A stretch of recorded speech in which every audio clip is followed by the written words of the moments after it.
Good morning friends. मैं आपका दोस्त और होस्ट नीलकंठ आज फिर हाजिर हूँ एक नई कहानी मेरा दरवाज़ा खटखटाने का शुल्क लेकर।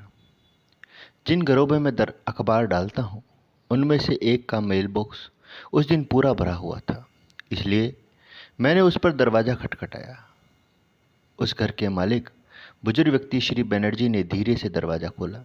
मैंने पूछा, सर, आपका मेल बॉक्स इस तरह से भरा हुआ क्यों है?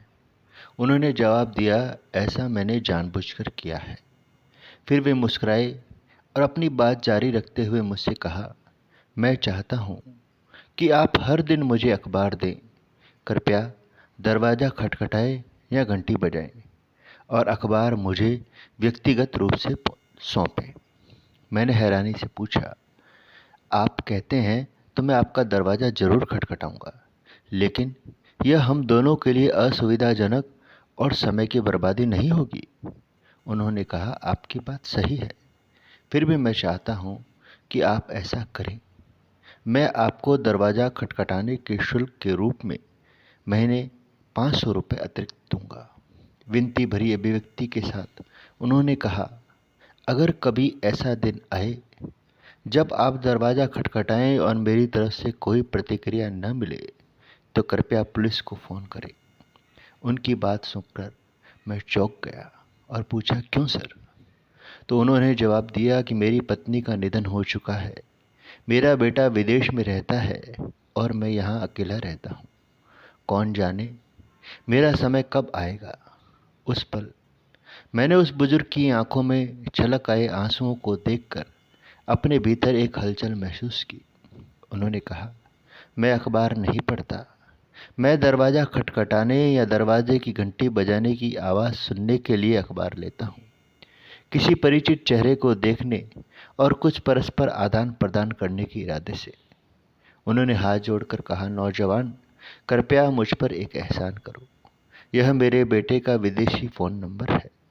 अगर किसी दिन तुम दरवाज़ा खटखटाओ और मैं जवाब न दूँ तो कृपया मेरे बेटे को फ़ोन करके इसके बारे में सूचित कर देना। इसे पढ़ने के बाद मुझे एहसास हुआ कि हमारे दोस्तों के समूह में बहुत सारे अकेले रहने वाले बुजुर्ग लोग हैं। कभी कभी आपको आश्चर्य हो सकता है कि वे अपने बुढ़ापे में भी व्हाट्सएप पर संदेश क्यों भेजते रहते हैं, जैसे कि वे अभी भी बहुत सक्रिय हो।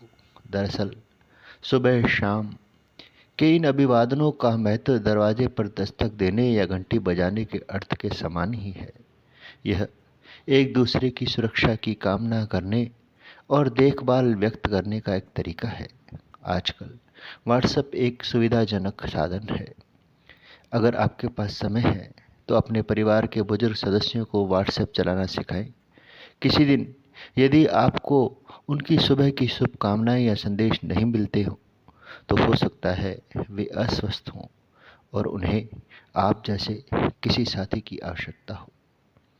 ऐसी ही लगातार बढ़िया बढ़िया कहानियाँ लेकर आता रहूँगा। इसके लिए आप हमारे यूट्यूब चैनल सदगुरु सॉल्यूशन को लाइक और सब्सक्राइब कीजिए। आज के लिए धन्यवाद।